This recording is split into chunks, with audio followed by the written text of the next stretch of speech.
को लगातार ये कह रहा हूं कि आईएएस और आरएस के सिलेबस में अब कोई फर्क नहीं रहा है।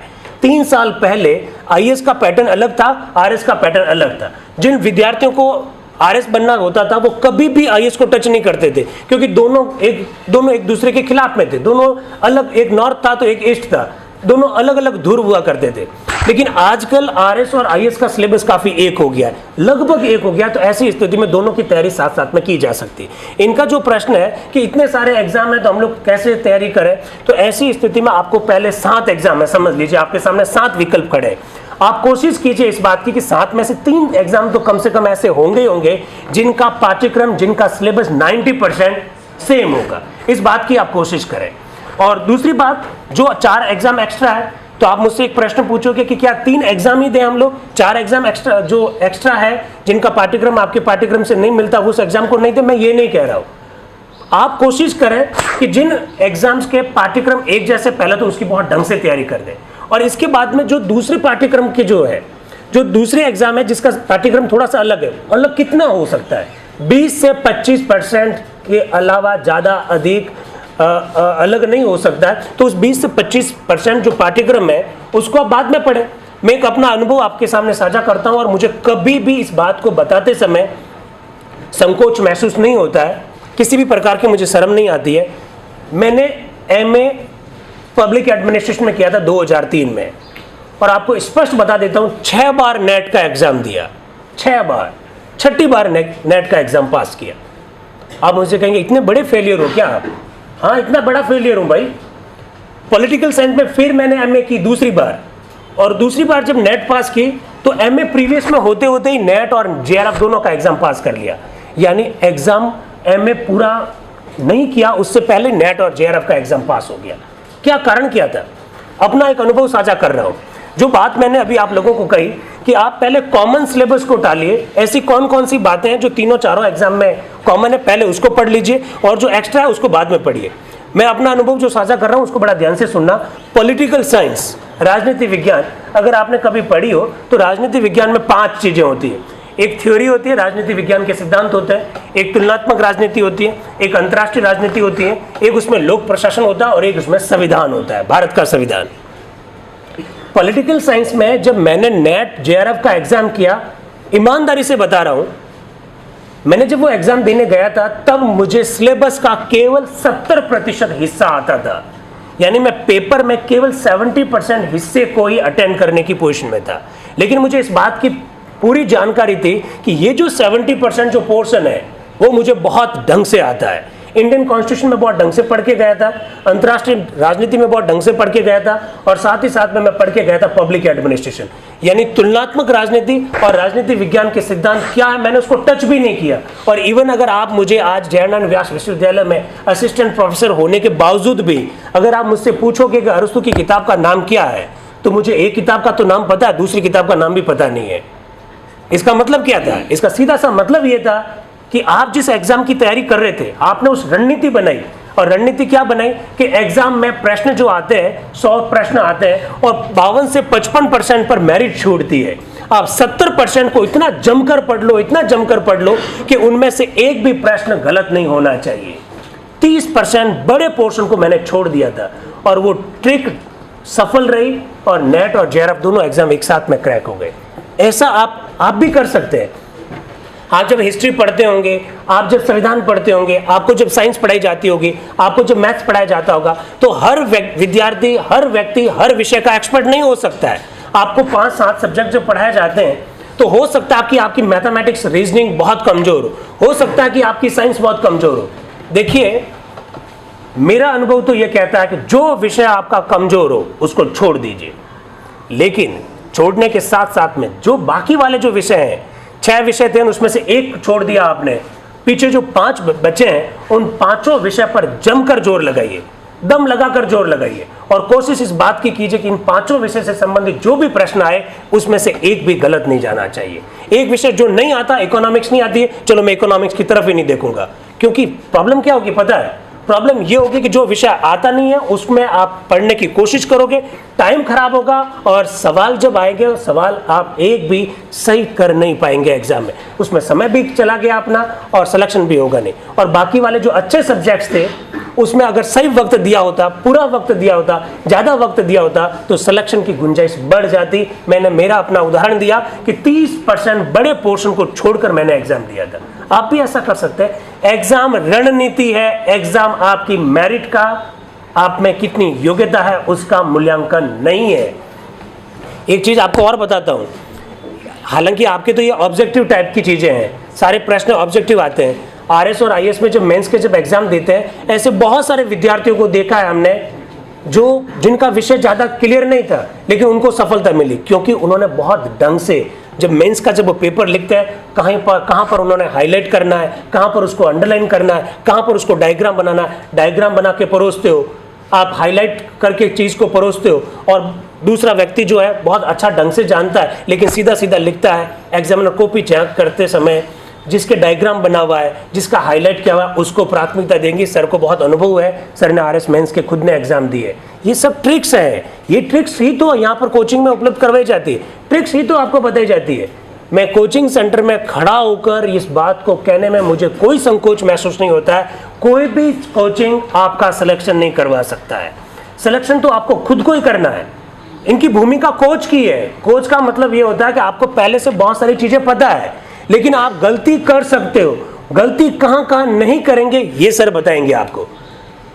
सर अपने अनुभव को साझा करके ये बताएंगे कि अगर आप ये सवाल अटेंड करोगे तो इस तरह की प्रॉब्लम आएगी, इस तरह की प्रॉब्लम आती है तो इस तरह से इस सवाल को अटेंड करना चाहिए। कोच की भूमिका वही है। चक दे इंडिया मूवी आपने देखी होगी, शाहरुख खान की क्या भूमिका है उसमें? कोच की भूमिका है। जो खिलाड़ी हैं, जो प्लेयर्स हैं, उनमें बहुत सारा खेलने की स्पिरिट है, लेकिन उनमें आत्मविश्वास की कमी है। शाहरुख खान कोच के रूप में उनके आत्मविश्वास में वृद्धि करता है और अल्टीमेटली भारत को विजय मिलती है। सर की भूमिका, निष्कर्ष की भूमिका, किसी भी कोचिंग सेंटर की भूमिका यही है कि आपका नॉलेज है, आप लोग पढ़ते हैं, लेकिन आपको अनुभव नहीं है। उन अनुभवों के कमी के कारण आप गलतियां कर सकते हैं, वो गलतियां ना करें। किस प्रकार से एग्जाम को क्रैक किया जाए, किस प्रकार से रणनीति बनाई जाए, स्मार्ट स्टडी क्या हो, यही तो सब कोचिंग सेंटर में बताया जाता है। यही तो कोचिंग का महत्व है। और कोई प्रश्न?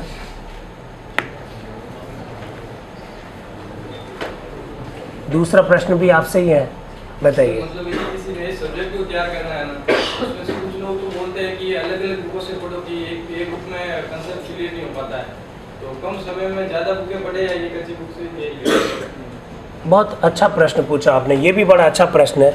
मेरे हिसाब से ज़्यादा बुक्स पढ़ने की आपको आवश्यकता नहीं है, हमेशा एक बुक पर भरोसा कीजिए। अच्छा, एक चीज़ मैं और क्लियर कर देता हूँ, हम लोग बुक को और पास बुक को बुक ही कहते हैं। ये एक बड़ा झंझट है। विद्यार्थी प्रश्न पूछता है, सर कौन सी बुक लाए, तो मैं कहता हूँ वो कि सर वो तो मैं तो राय वाली पढ़ रहा हूँ, सर मैं तो नवरंग राय वाली पढ़ रहा हूँ, मैं तो सर वो दीक्षा वाली पढ़ रहा हूँ। तो ये सब बुक्स नहीं है, ये सब पास बुक्स है या ये सब गाइड है। आपने प्रश्न पूछा बुक्स का, बुक्स एक होनी चाहिए, एक ही बुक होनी चाहिए जिस विषय पर पढ़ रहे हैं। अगर आप कॉन्स्टिट्यूशन पढ़ रहे हैं तो कॉन्स्टिट्यूशन पर एक किताब होनी चाहिए, ज़्यादा पढ़ने की आवश्यकता नहीं है। उसी को बार बार, मैंने अभी कहा था ना, जिस चीज़ को भी आप पढ़ रहे हैं, मैं हमेशा ये कहता हूँ, मैं क्रिकेट का शौकीन हूँ, क्रिकेट खेलता हूँ मैं, बॉलिंग भी करते हैं हम लोग बैटिंग भी करते हैं, हम लोग फील्डिंग भी करते हैं। अब मेरा एक क्रिकेट अजीब सा शौक है, ना तो मैं बॉलिंग कर पाता हूँ ढंग से, ना मैं बैटिंग कर पाता हूँ ढंग से। तो आप कहेंगे ये कौन सा क्रिकेट है? मुझे फील्डिंग करने का मजा आता है। और आप बिलीव नहीं करेंगे, मैं हमेशा फील्डिंग करता हूँ, और बैटिंग में भी जब टीम में होता हूँ तब भी फील्डिंग करता हूँ, बॉलिंग में होता हूँ तब भी फील्डिंग करता हूँ, स्लिप में खड़ा होता हूँ, क्योंकि मुझे मालूम है, मुझे यहाँ आनंद आता है, और मुझे मालूम है कि मेरा यही स्ट्रांग पॉइंट है। मुझे मालूम है कि यहाँ कोई भी कैच आया मैं छोड़ूंगा नहीं। जो आपकी स्ट्रेंथ है, जो आपकी ताकत है, उसको कभी ना भूलें। आप एक किताब पढ़िए, बार बार पढ़िए, इससे आपके कॉन्सेप्ट क्लियर होंगे और उस विषय से संबंधित कोई भी प्रश्न गलत नहीं जाएगा। मैंने अपना अनुभव साझा किया ना, कि मैं जब 70% पढ़ के गया था तो मैंने केवल एक ही बात कही थी कि ये जो 70% पोर्शन जो मैंने पढ़ रखा है, उसमें से एक भी प्रश्न अगर गलत गया तो मेरा सिलेक्शन होना भी बेकार है। इतना आपको कमिटेड होना पड़ेगा, उस किताब के प्रति थोड़ी तो वफादारी आपको रखनी होगी। 4-4, 5-5 बुक्स पढ़ते हैं, उसमें ये लिखा, उसमें ये लिखा हुआ है, सब फालतू की बातें। ज़्यादा बुक्स नहीं पढ़नी चाहिए, एक बुक के प्रति आप समर्पण रखें, मेरे हिसाब से सफलता आपको जरूर मिल जाएगी। और कोचिंग सेंटर में यही तो आपको सिखाया जाता है। मैंने बार बार कहा कि सिलेक्शन एक ट्रिक है, एक रणनीति है, और रणनीति ही कोचिंग सेंटर में आपको बताई जाती है। और कोई प्रश्न? और कोई आपस करना चाहता तो? चलिए मैं आप लोगों से कुछ बातें और साझा कर लेता हूँ। देखिए, आप जिस भी एग्जाम की तैयारी कर रहे हैं, चाहे आप आईएएस के एग्जाम की तैयारी कर रहे हैं, चाहे लोको पायलट की तैयारी कर रहे हैं, एक बात को आप पकड़ के रखें और वो बात है न्यूज़पेपर, समाचार पत्र आप डेली पढ़ें। उसका कारण बताता हूं मैं आपको। कुछ लोग कहते हैं समाचार पत्र पढ़ने से करंट के प्रति हम लोग अपडेट रहते हैं। ये बात सही है, लेकिन पर्याप्त नहीं है। समाचार पत्र क्यों पढ़ना चाहिए? समाचार पत्र पढ़ने से हिस्ट्री तैयार होती है। अब आप कहेंगे ये तो बड़ी गजब की बात कह दी, हिस्ट्री समाचार पत्र पढ़ने से कैसे तैयार होती है? बात बताऊंगा अभी। समाचार पत्र पढ़ने से कॉन्स्टिट्यूशन तैयार होता है, समाचार पत्र पढ़ने से आपके इकोनॉमी तैयार होती है, साइंस एंड टेक, विज्ञान और जो तकनीकी है वो जैसे विषय पे तैयार होते हैं। उदाहरण दे रहा हूं आपके सामने। अक्सर ऐसे प्रश्न पूछे जाते हैं उन संस्थाओं के बारे में, उन घटनाओं के बारे में जो 50 साल पहले हुई, जो 100 साल पहले हुई, जो 200 साल पहले हुई। वर्ष 2007 का आरएस का पेपर, आरएस प्री का पेपर, उसमें एक प्रश्न पूछा गया, मद्रास, बॉम्बे और कलकत्ता में विश्वविद्यालय की स्थापना कब हुई? यह प्रश्न पूछा गया वर्ष 2007 में। समाचार पत्र अगर विद्यार्थियों ने ढंग से पढ़े होते तो हिस्ट्री का ये जो प्रश्न है, उस प्रश्न को विद्यार्थी समाचार पत्र पढ़कर सही कर सकता था। वर्ष 2007 में कलकत्ता, बॉम्बे और मद्रास विश्वविद्यालय की स्थापना के 150 वर्ष पूरे हो रहे थे। 1857 की जब क्रांति हुई, उसी वर्ष कलकत्ता, बॉम्बे और मद्रास में इन तीनों विश्वविद्यालय की स्थापना हुई थी। तीनों विश्वविद्यालय की स्थापना के 150 वर्ष पूरे होने पर इन तीनों विश्वविद्यालय में बहुत बड़े फंक्शन आयोजित किए जा रहे थे। 150वीं वर्षगांठ मनाई जा रही थी, समाचार पत्रों में बड़ी बड़ी न्यूज आई थी। उसी वजह से एग्जामिनर ने वो प्रश्न पूछ लिया। कोई घटना 100 वर्ष पहले हुई, जैसे फॉर एग्जांपल अभी 2018 चल रहा है, तो मान के चलिए 1918 में जो कुछ भी हुआ, मॉन्टेस्क्यू चैम्सफोर्ड अधिनियम बनने की पृष्ठभूमि तैयार हुई, मॉन्टेस्क्यू चैम्सफोर्ड अधिनियम के बारे में मॉन्टेग्यू की रिपोर्ट आई, प्रश्न पूछे जाएंगे। जैसे वर्ष 2017 में अगर किसानों का बारदोली आंदोलन हुआ, या सरदार पटेल के नेतृत्व में कुछ आंदोलन हुआ, या गांधी भारतीय राजनीति में प्रवेश करके कुछ अन्य आंदोलन करते हैं, तो उसके बारे में प्रश्न पूछे जाने की पूरी संभावना रहती है। 100 वर्ष होने पर, 50 वर्ष होने पर, 75 वर्ष होने पर, 500 वर्ष पूरे होने पर। आप लोग शायद हिस्ट्री में पढ़े होंगे, गोलकुंडा जो हैदराबाद में जो देसी रियासत हुआ करती थी, कृष्णदेव राय के बारे में प्रश्न पूछा गया 1000 वर्ष पूरे होने पर। अब विद्यार्थी पूछता है, सोचता है कि यही प्रश्न क्यों पूछा गया? ये प्रश्न इसलिए पूछा गया क्योंकि अभी इस मुद्दे पर क्या रही है, थोड़ी बहुत चर्चा में रही है। पीएनबी आप लोग जानते हैं, पंजाब नेशनल बैंक बहुत अच्छी तरह से जानते हैं। नीरव मोदी का भी नाम आपने सुना होगा। नीरव मोदी के बारे में आपसे प्रश्न नहीं पूछा जाएगा, लेकिन आप मान के चलिएगा पंजाब नेशनल बैंक की स्थापना कब हुई, पंजाब नेशनल बैंक की स्थापना किसने की, पंजाब नेशनल बैंक से रिलेटेड क्या प्रॉब्लम हुई, इस प्रकार के प्रश्न पूछे जाते हैं। जिन एग्जाम की आप तैयारी कर रहे हैं, लोको पायलट और ये कांस्टेबल की, उस प्रकार के एग्जाम में तो प्रश्न पूछा जाएगा पीएनबी की स्थापना कब हुई, या फिर प्रश्न पूछा जा सकता है कि पीएनबी की स्थापना किसने की। और जो बड़े एग्जाम की तैयारी कर रहे हैं, आरएस या फर्स्ट ग्रेड की, उन लोगों से पूछा जाता है इस प्रकार के घोटाले कैसे होते हैं। तो इस प्रकार के मुद्दे अखबारों में लगातार आते हैं, आपको लगातार न्यूज़पेपर को पढ़ना चाहिए। मैं आप लोगों को एक बात साझा कर रहा हूं, आप लोग सब लोको पायलट की तैयारी कर रहे हैं, मैं आपसे एक प्रश्न पूछता हूं। आपने एसएन शुक्ला का नाम सुना? एसएन शुक्ला, पूरा नाम है श्री नारायण शुक्ला। नहीं सुना? विडम्बना है, विडम्बना है। 15 दिन पहले, अभी आपको मैं जब बात साझा करूंगा तो आप कहेंगे हाँ वाकई में गलती तो हुई है। 15-20 दिन पहले सुप्रीम कोर्ट के मुख्य न्यायाधीश दीपक मिश्रा ने राष्ट्रपति और प्रधानमंत्री को एक लेटर लिखा। इलाहाबाद हाईकोर्ट के जज है श्री नारायण शुक्ला, उनके ऊपर बहुत सारे गलत आरोप है, भ्रष्टाचार के आरोप है। उनको हटाने के लिए राष्ट्रपति और प्रधानमंत्री को पत्र लिखा है और कहा कि इनको महाभियोग से हटाया जाए। और अगर एसएन शुक्ला को महाभियोग से हटाया जाता है तो हिंदुस्तान के संवैधानिक इतिहास में ऐसा पहली बार होगा। 1950 में संविधान लागू हुआ, तब से लगाकर 2018 तक एक भी न्यायाधीश को हटाया नहीं जा सका। अब आप लोग जिस एग्जाम की तैयारी करते हो उसमें ऐसे ही तो प्रश्न पूछे जाते हैं। और अगर बड़े एग्जाम की तैयारी कर रहे होते, अगर आरएस की तैयारी कर रहे होते, तो वहां पर प्रश्न किस तरह का होता? अभी हाल ही में चर्चा में रहे एसएन शुक्ला के बारे में सही कथन को छांटिए।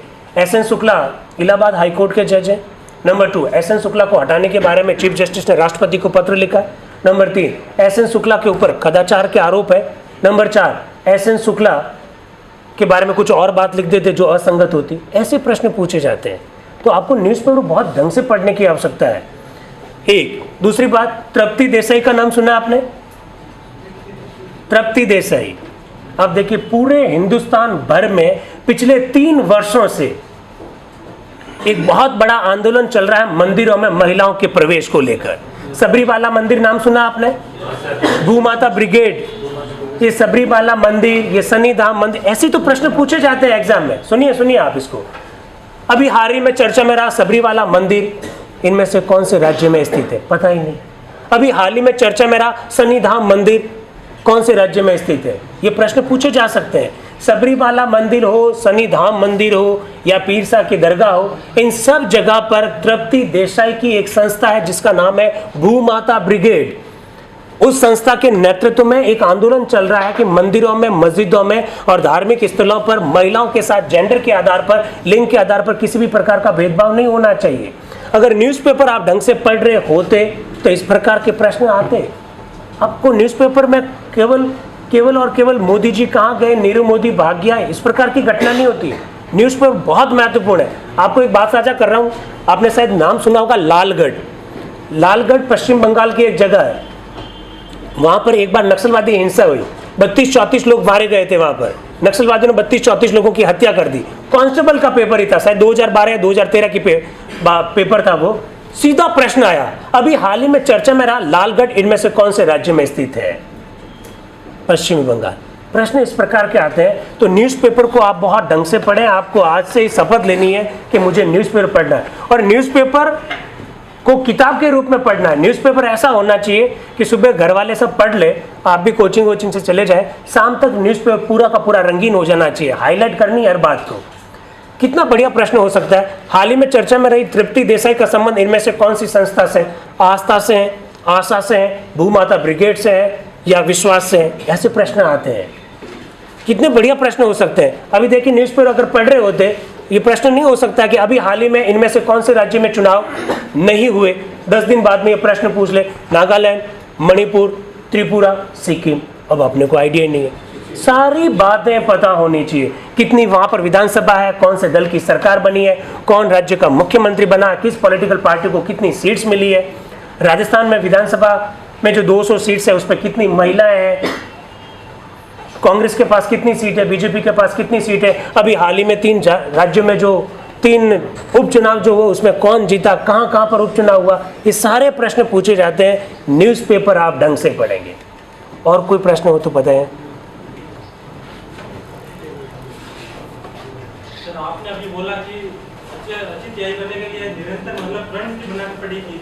सर वो रणनीति बनाने के लिए हमें अच्छा माहौल चाहिए, तो माहौल कैसे क्रिएट करें सर? पढ़ेगा प्रति माहौल कैसे क्रिएट करें? एकदम बात सही है। मैं जब बार जब छोटा शहर कहता हूँ तो उसका कारण यही है। मैं तो इवन यहाँ तक कहता हूँ कि जोधपुर तक में हम लोग अभी तक माहौल तैयार नहीं करवा पाए। 2-3 बातें पहले मैं मेरी बता देता हूँ, फिर इसके बाद मैं आपके प्रश्न का जवाब देता हूँ। बिहार और यूपी 2 ऐसे राज्य हैं जहाँ के लोगों का सिलेक्शन आईएएस में बहुत ज़्यादा होता था। क्यों होता था? बिहार और यूपी में बहुत ज़बरदस्त गरीबी है।